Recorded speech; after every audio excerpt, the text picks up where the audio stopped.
Começando então, como vocês puderam ver no nosso último conteúdo, nós estamos trabalhando com relação à sociedade romana. Nós vimos que o final do mundo romano ele é marcado principalmente pela questão relacionada ao processo de ocupação do território pelos chamados povos bárbaros. Pois bem, antes da gente começar então a analisar efetivamente todo esse processo, tem duas coisas que a gente precisa ter bem claro. Primeiro é o termo que se usa para esse período, o termo Idade Média. Quando se fala a palavra média, médio tem a ver com meio, com uma época que está entre um período e outro. O que aconteceu aí, principalmente naquilo que nós chamamos de Idade Moderna? Os renascentistas, os iluministas, eles começam a ver o período anterior como se fosse um período de pouca produção cultural, como se fosse um período de pouca cultura, principalmente no sentido de comparação com o mundo anterior. O que nós tínhamos no mundo anterior? Os gregos, os romanos, com suas produções culturais, com a pintura, escultura, arquitetura, todos aqueles aspectos ricos. Esses pensadores, principalmente do período renascentista, eles vão fazer um resgate da cultura greco-romana. E eles vão considerar que o período intermediário entre os gregos e os romanos e eles foi um período de pouca produção.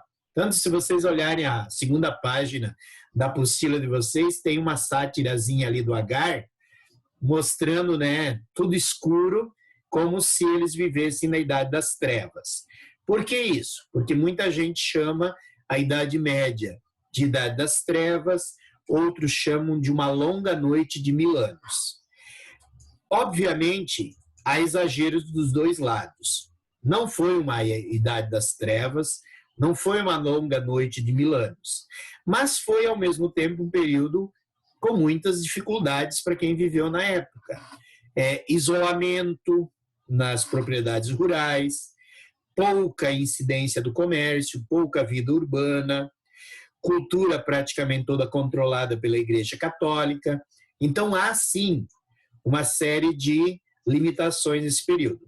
Mas não é um período tão tenebroso assim como alguns autores queriam dar a entender. Lembrando um outro aspecto também. O que é a Idade Média? É um período que vai do final do século V à segunda metade do século XV.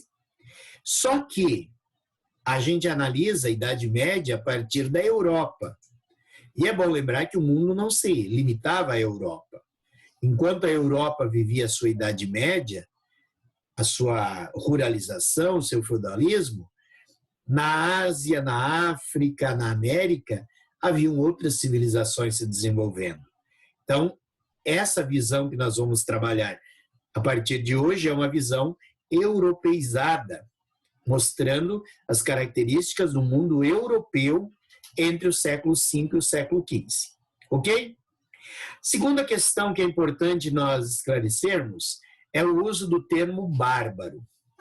Hoje em dia, o termo bárbaro se refere a alguém sem educação, sem cultura, alguém rude, uma série de outros aspectos. Lá na Idade Média, ou mesmo antes da Idade Média, ainda na época dos gregos, dos romanos, o termo era utilizado basicamente para se referir a quem não tivesse a mesma cultura desses povos. Então, quando se fala de bárbaros, para os gregos, era quem não falasse a língua grega, não tivesse a cultura grega. Quando se fala para os romanos, eram aqueles que viviam fora dos limites romanos e que também não falavam o latim, não tinham os mesmos costumes que os povos que ocupavam os limites romanos. Então, essa é uma forma, digamos, genérica para se referir a todos os estrangeiros. Então, para os romanos, principalmente, o termo bárbaro é aquele que não partilhava da cultura greco-romana. Nós vimos já no texto anterior que, ao final do Império Romano, ocorreu em várias regiões dos limites de Roma a chamada barbarização, seja com o ingresso desses povos no exército romano, seja pelo uso desses trabalhadores nas fazendas, nas propriedades romanas, seja pelos casamentos, ou até mesmo a adoção de hábitos de cultura desses povos em algumas regiões pelos próprios romanos. Então, de uma maneira geral, esses povos, eles tinham características próprias que diferenciavam os mesmos dos chamados romanos. Algumas dessas características só para nós começarmos a conhecê-los melhor. Enquanto os romanos tinham lá toda uma estrutura social, econômica, toda uma distribuição, os chamados povos bárbaros ainda viviam em clãs, ou seja, em grandes famílias. Por quê? Porque eles tinham um modelo de sociedade em que a economia ainda era agropastoril, onde não existia a ideia de propriedade privada. Na verdade, a maioria dos proprietários, eles não eram donos dos meios de produção. O que acontecia em muitas regiões era uma espécie de sorteio, uma rotatividade diária para que todos tivessem um bom lote de terra para cultivar. Então, isso quando eles se tornavam sedentários, que grande parte desses povos também ainda praticavam uma economia itinerante, ainda se deslocavam com muita frequência em busca de riquezas, em busca de territórios. Exatamente porque a prática da pilhagem era muito comum entre eles. Eram sociedades guerreiras que, em muitos casos, dependiam daquilo que eles encontravam, da pilhagem, para a sua sobrevivência. Então, a ausência da propriedade privada, a ausência de aspectos, digamos assim, mais sedentários, era muito comum entre eles. Na questão religiosa também, diferente dos romanos, que tinham passado lá por aquele processo, primeiro, de conversão às religiões e povos que eles conquistaram, e principalmente no final do período romano, tinham se convertido ao cristianismo. Entre os povos bárbaros, ainda eram muito comuns os cultos politeístas, principalmente ligados às forças da natureza. Então, por exemplo, se lá na Grécia Antiga Zeus era o senhor dos raios, entre os povos bárbaros, os chamados povos principalmente germânicos, o deus do trovão era Thor, né? Então, você tem aí, inclusive quando você fala os dias da semana em inglês, a maior parte dos dias são dedicados às divindades nórdicas ainda, né? Então, para nós é segunda, para eles lá tem outras denominações que eu não vou entrar nos detalhes agora, mas se você pegar a formação dos nomes dos principais dias da semana para os povos de língua anglo-saxônica, são nomes de deuses que estão inseridos aí nos dias da semana. Essas divindades fazem parte aí desse politeísmo dos chamados povos bárbaros. Ainda falando dos bárbaros, é importante perceber que houve, por muitos e muitos anos, uma coexistência entre bárbaros e romanos, principalmente porque o Império Romano expandiu-se de uma forma extremamente ampla, mas chegou um momento que essa expansão ela foi detida, seja por falta de recursos de Roma, seja pela resistência de alguns povos em certas regiões de fronteira. Então, isso tudo, ela acabou gerando o quê? Acabou gerando contatos, principalmente quando o Império Romano começa a entrar no processo de decadência, que os bárbaros começam a ser incorporados ao exército romano. Um segundo aspecto, isso já a partir lá do século IV, lembrando que o Império Romano termina ali no lado ocidental no século V, ali por 476. Então, a partir do século IV, nós temos grandes deslocamentos de povos bárbaros para dentro do Império Romano. De forma pacífica, exatamente incorporados ao exército, ou em alguns casos, ocupando aquelas regiões agrícolas onde já não havia mais mão de obra disponível com a crise do escravismo romano. Ou, em outros casos, de forma violenta, que é bom termos presente assim. Costuma dizer, os bárbaros. Mas os bárbaros não são uma unidade. Os bárbaros são um conjunto de povos que são inimigos entre si, que disputam os mesmos territórios, que um ataca o outro. Lembre-se que eu falei agora há pouco. Eram povos guerreiros, eram povos saqueadores. Então, assim, em algumas regiões, o aumento demográfico, ou seja, o crescimento da própria população, da própria comunidade, do clã, levou a essa necessidade de mais terras. Outros fatos é a questão que o Império Romano foi rico. No seu auge, ele despertava a cobiça. Então, muitos queriam se apropriar desses territórios. E uma outra questão que também é importante é que os próprios bárbaros também foram ameaçados por outros povos. Entre eles, o que se destaca é o povo huno. Os hunos migram lá do norte da Ásia e vão saquear tudo que há no seu caminho, chegando aos limites do que era o Império Romano, inclusive ameaçando até mesmo a cidade de Constantinopla. Então, fugindo desses ataques, vários povos bárbaros também vão ultrapassar as fronteiras do Império Romano, vão invadir territórios, vão se apossar dessas terras e, em vários desses locais, vão fundar os seus reinos. Lembrando que a estrutura política dos bárbaros é bem diferente da estrutura política dos romanos. Os bárbaros têm como base da sua organização ou a questão da idade ou a questão da atividade militar. Então, o seu líder, em tempos de guerra, é normalmente o guerreiro mais capaz, mais influente. E em tempos de paz, normalmente são os anciãos, são as pessoas de mais idade que são ouvidas para definir as questões do cotidiano. Ao mesmo tempo, é bom lembrar que o Império Romano, desde o século III, já enfrentava muitas dificuldades em termos de organização. Teve um período aí que, em cerca de 10 anos, Roma chegou a ter 12 ou 13 imperadores, e a grande maioria não deixou o trono por morte natural. Eram principalmente disputas que levaram a um ser morto para dar espaço ao outro. Então, tudo isso acabou gerando uma facilidade, uma vulnerabilidade por parte do Império Romano que facilitou a entrada dos bárbaros nesse território.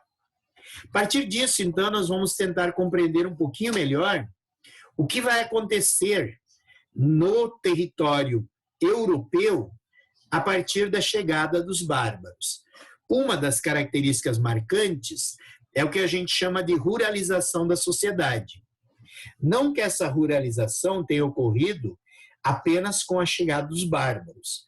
Nós já vimos que no final do Império Romano, quando os romanos diminuem as suas conquistas territoriais e, consequentemente, diminui a quantidade de escravos que são levados para Roma, diminui também a possibilidade de produção na agricultura.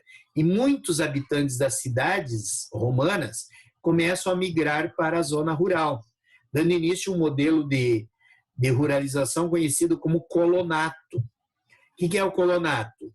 O indivíduo se coloca a serviço do dono de uma vila, de uma propriedade rural, e, em contrapartida, ele obtém parte do seu sustento graças ao seu trabalho, graças ao cultivo desse solo. Então, isso vai ser uma das características que vai predominar durante o que a gente chama de Idade Média ou período feudal. Eu falei antes da grande quantidade de povos. Os primeiros invasores do território romano são basicamente essas tribos, os chamados visigodos, os vândalos, os ostrogodos, os burgúndios e os francos. Esses povos vão conquistar territórios e formar reinos. Porém, são, na sua grande maioria, reinos efêmeros, ou seja, reinos de curta duração, principalmente pela própria falta de tradição desses povos de viverem fixos numa determinada região e principalmente de ter uma estrutura político-administrativa.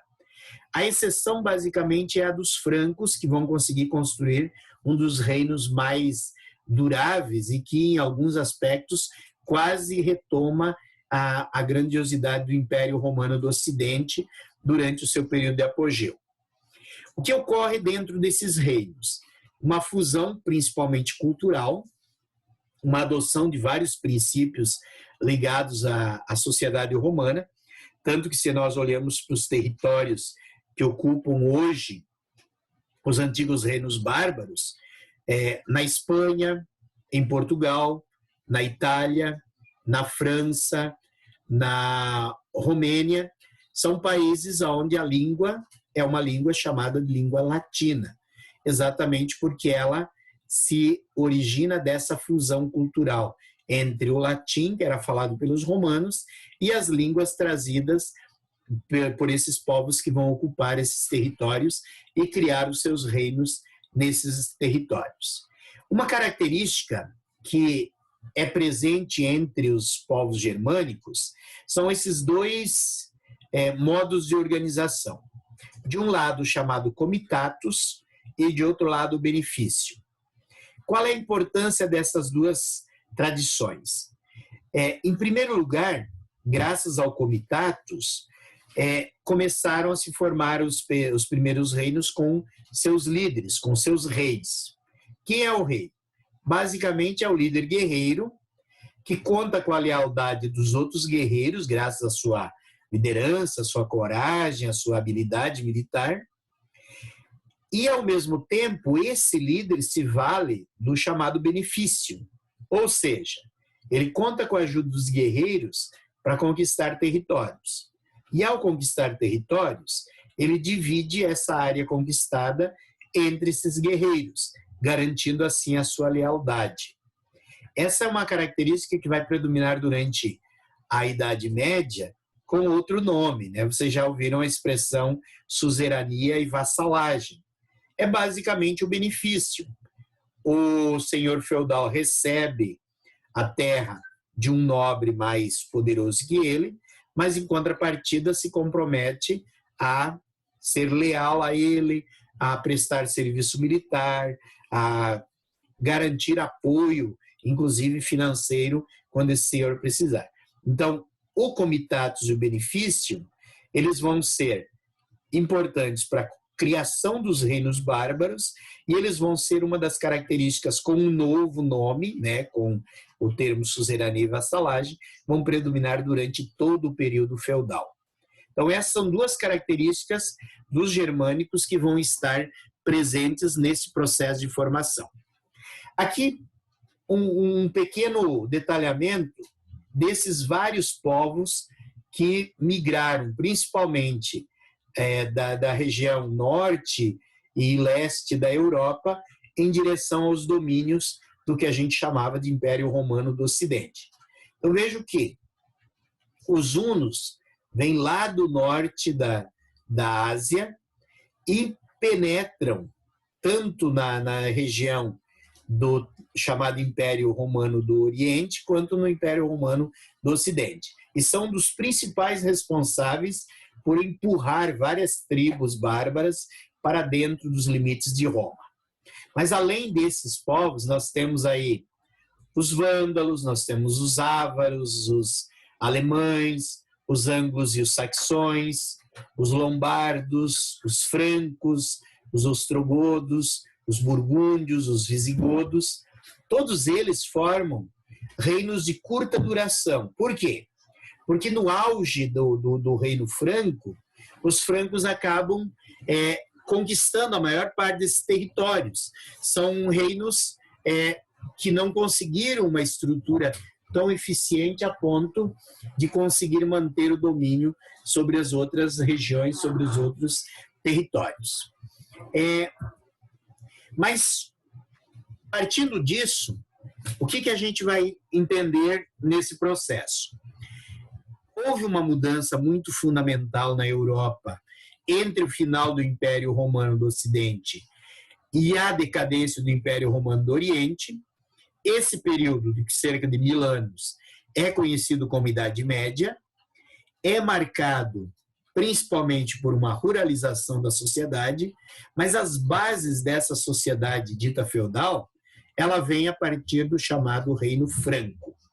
Esse Reino Franco começa numa região que antes era chamada de Gália, porque era habitada pelos gauleses, e que hoje nós chamamos de França, exatamente por causa da presença dos francos. Então, como que se deu esse processo de ocupação desse território? Vamos começar analisando as várias dinastias. O que é uma dinastia? A dinastia é uma família, digamos assim. São membros de um mesmo grupo, de uma mesma família, que vão se sucedendo no trono e que vão garantindo uma certa estabilidade política. Então, a primeira dinastia chama-se dinastia Merovingia. Tem esse nome porque o fundador da dinastia chamava-se Meroveu. Basicamente, a dinastia Merovingia ela se fixa no território antes ainda do final do Império Romano. O Império Romano tem seu final, digamos, oficial em 476. O Meroveu já governa os francos em 447. Algumas características comuns.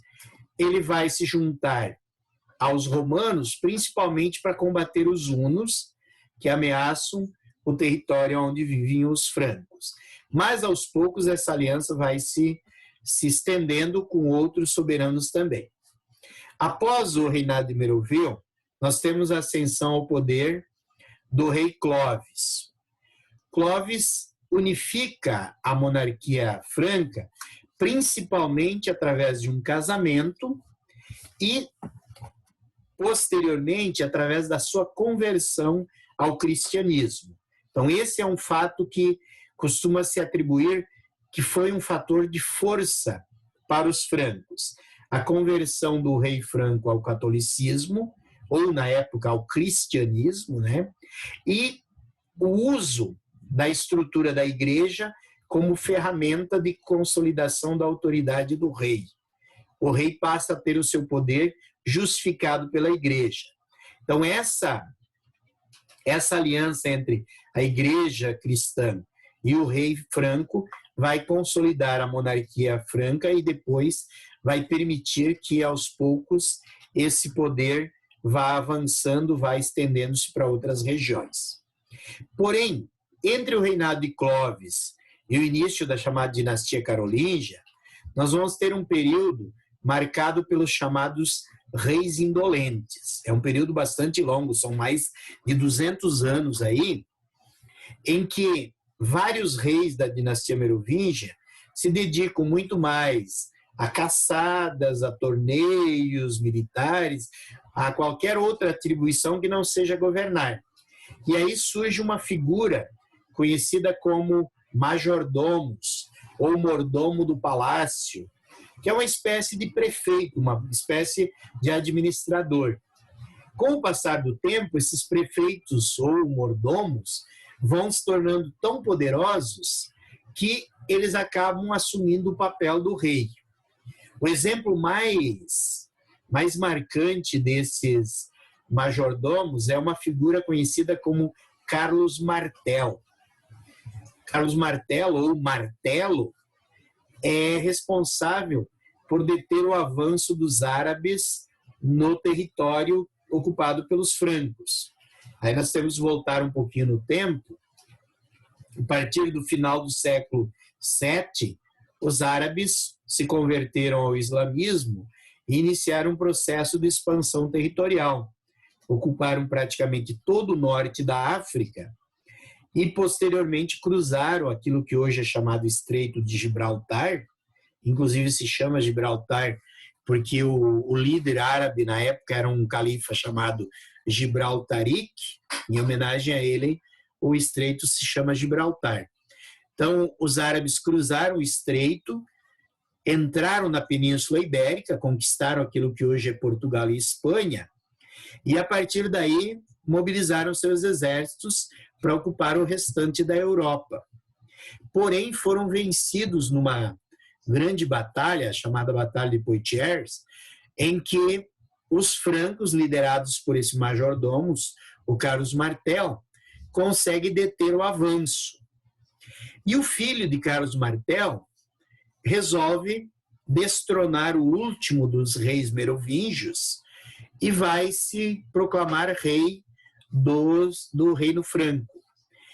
Esse rei tem um nome até meio exótico, né? Pepino, ou Breve. Pepino é um termo que era usado para dizer que ele era pequeno. E o segundo termo, breve, também. Breve não quer dizer aí nesse sentido de ele ter ficado pouco tempo. O breve é no sentido de baixinho mesmo. Então, Pepino o Breve inicia uma nova dinastia que fica conhecida como a dinastia carolíngia. Com o Pepino já começa a expansão do Reino Franco em direção àquilo que nós chamamos hoje de Itália, e consolidando essa aliança com a igreja cristã iniciada lá no período anterior, o que faz o Pepino? Ele vai doar para a igreja o chamado patrimônio de São Pedro, que seria basicamente toda a região central da Itália. Vocês devem lembrar, estudaram isso lá no 9º ano, a unificação da Itália, né? Que a parte central da Itália pertencia à igreja, eram os estados pontifícios da igreja. Isso é uma doação do Papa, do rei Pepino o Breve para o Papa, ainda lá no século VIII, e que só deixa de ser da igreja em 1871. E depois, lá em 1929, parte é devolvido, né, com o nome de Vaticano. Com essa aliança com a igreja, o Pepino ele será coroado rei dos francos e, com isso, como eu já disse antes, dá início à chamada dinastia carolíngia. Com a morte de Pepino o Breve, 2 filhos dele vão assumir o trono. Um chamado Carlos Magno e o outro chamado Carlomano. Porém, logo Carlos Magno assume de forma única o governo e passa a ser aquilo que hoje se chama o maior dos soberanos francos. O próprio termo magno, né? O que é magno? Magno é o melhor, o maior, né? Então, Carlos o maior, Carlos o melhor dos soberanos. Com Carlos Magno, a Europa vai viver um período de unificação territorial. Basicamente, o exército franco retoma quase que todos os territórios do antigo Império Romano do Ocidente, todos eles passam a ser governados pelos francos, e ao mesmo tempo também ele vai liderar um processo de resgate da cultura greco-romana, tanto que esse período é conhecido em alguns aspectos culturais como o Renascimento Carolíngio. Então, de uma maneira geral, é sob o reinado de Carlos Magno que o reino dos francos chega ao seu apogeu, expande suas fronteiras, conquistando vários territórios, e, ao mesmo tempo, o Carlos Magno vai criando uma estrutura de poder em que ele não precisa estar presente em todos os territórios para garantir a lealdade dos governantes. ele divide ou subdivide o seu reino em áreas administrativas, muito parecido com o que a gente viu quando estudou os persas, que o imperador persa dividiu o seu império nas chamadas satrapias. O Carlos Magno divide o seu império em condados, ducados e marcas. Inclusive é daí que vem o nome dos cargos da nobreza, condes, duques, marqueses, exatamente ligados a essas unidades administrativas. Então, ao mesmo tempo que o poder estava centralizado nas mãos do rei, ele também tinha a sua autoridade sobre esses territórios aonde estavam os seus administradores. E para garantir que esses administradores fossem fiéis, cumprissem as ordens do rei, ele enviava frequentemente para fiscalizar os chamados missi dominici, ou os emissários do Senhor. Esses emissários eram basicamente formados por dois indivíduos, um da sociedade civil e um da igreja. Então, os dois percorriam os limites dos condados, dos ducados, e eles fiscalizavam se os impostos estavam sendo cobrados e repassados ao rei, se as leis estavam sendo cumpridas. Dessa maneira, mesmo não estando presente em todos os territórios, o Carlos Magno tinha o controle dessa administração. E, posteriormente, quando há o enfraquecimento do poder real, os sucessores de Carlos Magno, é exatamente essa divisão administrativa que dará origem às grandes propriedades feudais e vai dar origem àquele modelo de organização descentralizado do feudalismo, exatamente com essas autoridades locais assumindo o papel que antes era do rei.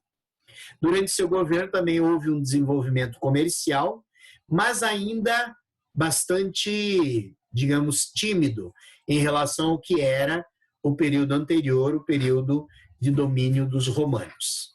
Só para ilustrar, nós temos aí, então, uma pequena amostra das áreas conquistadas, das áreas administradas por aquilo que hoje seria o território de parte da Espanha, praticamente toda a França, quase toda a Itália e parte da atual Alemanha. Essa era a dimensão física, a dimensão territorial dos francos nesse período. Observando, então, alguns daqueles aspectos que eu citei antes do chamado Renascimento Carolíngio, o que ocorreu nesse período? Um incentivo à educação e à cultura clássica, lembrando que o próprio Carlos Magno, segundo seus biógrafos, não sabia ler e escrever, mas ele vai incentivar a preservação dos textos greco-romanos nesse período, vai criar escolas palacianas, onde parte da corte tinha contato com essas obras, com as artes, com as letras. Ao mesmo tempo, durante esse período, começam a se formar alguns mosteiros, aonde a figura do monge copista vai se tornando uma figura onipresente. Quem são os monges copistas? São exatamente os responsáveis por preservar essas obras da cultura greco-romana.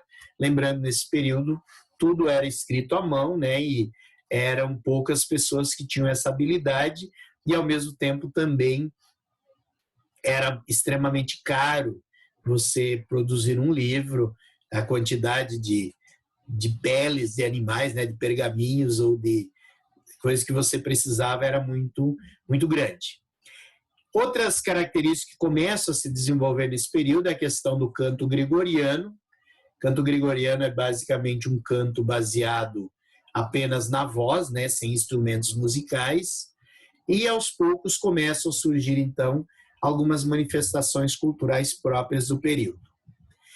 Após a morte do Carlos Magno, nós temos a decadência do Reino Franco, principalmente porque o seu sucessor, o seu filho, Luís o Piedoso, perderam o controle sobre a administração.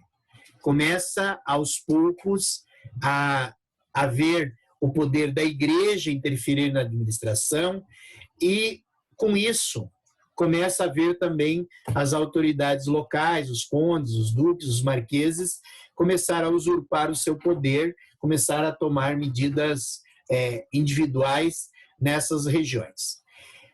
A morte de Luís o Piedoso vai aprofundar essa crise, principalmente porque 3 filhos de Luís o Piedoso começam a disputar entre si o poder. Esses 3 filhos acabam assinando entre si um tratado, conhecido como Tratado de Verdun, que estabelece a subdivisão do Reino Franco em 3 partes, basicamente dando origem à França e parte da Alemanha atual, a Itália e a França Ocidental. E após a morte do Lotário, que havia ficado com a Lotaringia, essa região central, há uma nova divisão. E aí praticamente se traz a forma que nós temos hoje. Então, observando aí o primeiro momento, o que nós temos? A formação desses 3 territórios e, por último, após a morte do Lotário, a divisão daquilo que seria hoje parte da França e a Alemanha e a Itália unidas, mas que posteriormente também vão se decompor. Nós terminamos por aqui hoje falando do Reino Franco e das suas principais características. Então, próxima aula, a gente retoma vendo outras transformações que vão ocorrer na Europa e, principalmente, o início daquilo que a gente chama de feudalismo. Então, até lá, segunda-feira nós voltamos a conversar. A partir das 11 horas, eu estou disponível no grupo. Se alguém tiver alguma dúvida a respeito do nosso conteúdo de hoje, a gente pode